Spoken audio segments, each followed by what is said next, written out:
Okay, so this is part four, and I was previously I was talking about black lames or black nerds being made fun of in grade school and how damaging that was to a lot of black men's self-esteem. And so I can understand the black MGTOW movement. I can understand the frustrated black males who are my age or a lot older than me. But I do kind of have to say, hey, you need to grow out of it because there's no way in hell you're telling me that there's no black women at all.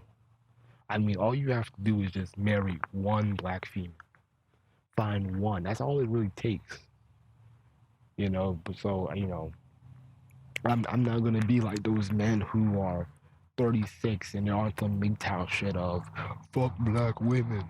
They don't like nerds, and we're I'm a good black man, and they ain't looking for me, and they want thugs, and blah blah blah. If you're meeting 38-year-old women or 28-year-old women on some shit like that, that's on you. That's on the area. But I hey, I can find a good bit of black women in my area that have some sense. So that I feel like that's a personal issue that they have, but that's going to be another topic within itself. But anyway, as I was continuing before, Jesus damn B, um, that white. I feel like with Eve, she gave a lot of white men privilege. And ironically, within the same year, I saw a blog that I think Kristen Carrison even shared, and it was about black women liking white nerds. I was like offended to it to a degree because I feel like, and I even noticed this in school because I feel like when black women meet white men, they are very eager to learn what they like. And a lot of white men into weird shit. And it's very interesting when you see black women learning about it or trying to get into it. And I always felt like when I try to introduce women to things that I find interesting, it can be a bit hard. And it's like they're not really interested in it, or I get shut out, and it's like they just get bored of it. And so I'll admit, sometimes, you kind of have to dumb down your conversation with them. But you know, I feel like there is some privilege and there's some jealousy that white men can talk to black women about certain things. Yet I feel like with black men, we have to be relegated into some street shit. We have to be relegated into talking about music, sex, and drama. And I feel like when you try to talk to black women about you know shit that's deep, you end up losing them. But I have learned that I wouldn't say it's not their fault, but it's just kind of learned that if you're trying to date someone and you're talking to them intellectually, it's a turn off. And basically when you're in relationships, you really don't care or give a damn about intellectual bullshit. And, at least as a black person or in black relationships, it's not really cared about. You just want to get some good sex and whatever. But I feel like there's a lot of contradictory in the in how black women are or how accepting they are to white men versus black men. I feel like with black men, yeah, you do have to be stereotypical at times. And we have to put in a lot more work to find the right one. Now I feel like with white men, when a black woman dates a white guy, black women are more accepting. Like they're going hiking, going canoeing, horseback riding. It's like doing these things that black women are not accustomed of doing. And it's like yeah.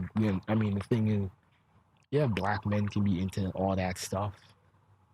I mean, they're not opposed to it. I mean, but I feel like if it was introduced by a black guy, if a black guy said, "Hey, do you want to go hiking?" I feel like they would reject to it. And there's always that jealousy that I have, or the envy that, hey, white men can be themselves, and with us, we can't. I feel like with white men, they can be themselves because black women are not used to white men. They don't know them. They don't know their interests. They don't know their personalities. And that's why when I see black women talking about why they love white men, it's generally broad stroking. It's gross generalization. Like with Crystal Kerzin in her latest video about what black women and white, and I might as well tie it in. She made a video about like what black and white men have in common. No, what white men and black women have in common. She talked about how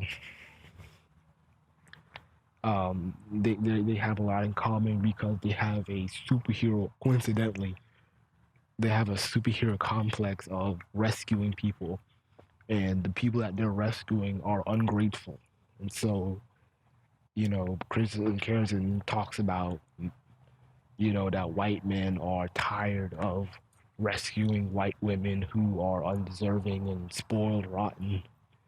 And then Kristen Kerzin ties in how black women are fighting for black men, and black men still treat them like shit.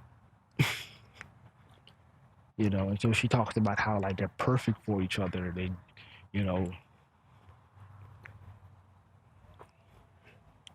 and they're perfect, and because they're like the most valued people in the community, and like they're putting all this work, and no one gives a shit about it. It's like that's her theory in it. But she clumsily makes like an irrational mistake in saying that, oh, because she's actually comparing white MGTOW to black women empowerment on YouTube, which is Simone 56 and the Brooklyn Blue chicks and all that. So she trying to ties in and saying that, oh well, black women should date white MGTOW men. I'm like, what? It's like, what are you talking about? White men do not want black women. This has been stated a couple of times. I mean, Sandman made a video about, hey, avoid single black women. And he made a video about avoid Jamaican women and foreign black women. And then he made a video about swirling black women. Then he made another video about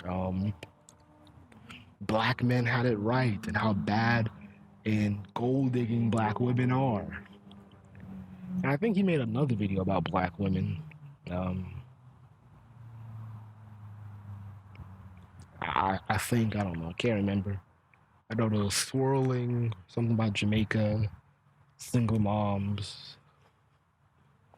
black men had it right. I felt like there was one more, but I can't really remember it.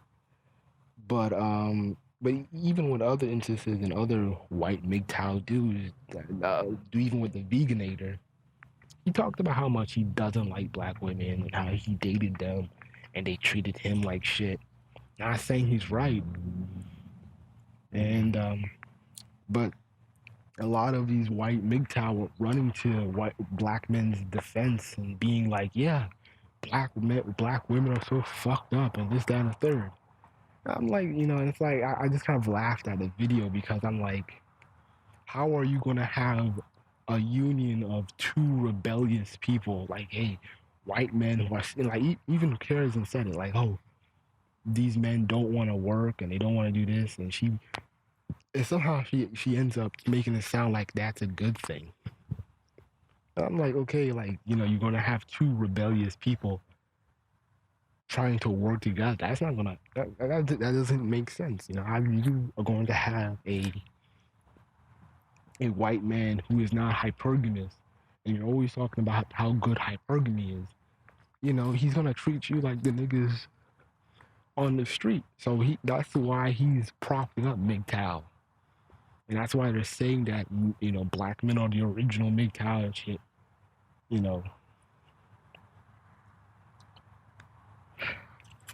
so to me that doesn't make sense. But I don't even know why I brought that up. But anyways, um, another issue that I have is that I tell you another story, and this was a funny contradiction about grade school when I was in there. I was in middle school, and I was in a magnet school.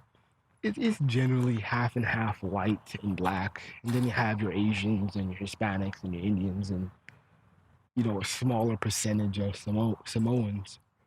And so there's like these groups in my class. There's a group of popular black girls, and I remember one of them was gawking, and they were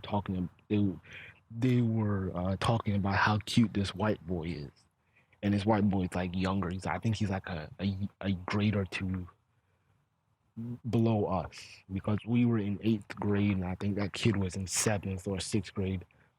I'll probably say he's probably in seventh grade. And so what happened was that this white kid, I think his name was Hunter. Yeah, his name was Hunter. And so these girls were talking about how cute he was. And then I looked at how Hunter dressed. Hunter dressed like the stereotypical white kid during that time. Hunter gear, like just Hunter gear. So it's like Wranglers, some, boots from Dick's Sporting Good, a camouflage jacket, and some fishing hat, cap. Nothing special. Wranglers, with a no name brand collar shirt. And I was looking at this, and I was really puzzled, because I was like, this white kid can be himself. And like most white kids, they can be themselves when they're around black females, black girls. But I noticed how I got the finger, and how I had to earn my respect to black females in my school. Even though I was wearing the same thing, even though I feel like theoretically I was wearing Wranglers and no name brand collar shirt. And it was funny how I get treated less than, and people don't look at me with respect or with affection or anything. And I I get looked down upon, but yet this white kid can wear the same thing, be himself, no fucks given, and black girls can accept him. That rubbed me the wrong way. And I tend to see this kind of this double standard, and who can be themselves and who can't. And it's like we ask black women and girls, they ask black men to be different, and they want them to be more intelligent, and do this and that, go to school. But it's like, if we do the right things, and I can understand black men on this one, that if you do the right thing, you lose the attraction. And the thing is, yeah, you can make a good bit of money, and if you do the right thing and this and that, and live a good life. But a lot of people don't want to be lonely. A lot of people don't want to, you know, that's the fear. You know, but I think that's just kind of a grade school thing. I think people grow out of it. I've noticed people growing out of it as an adult.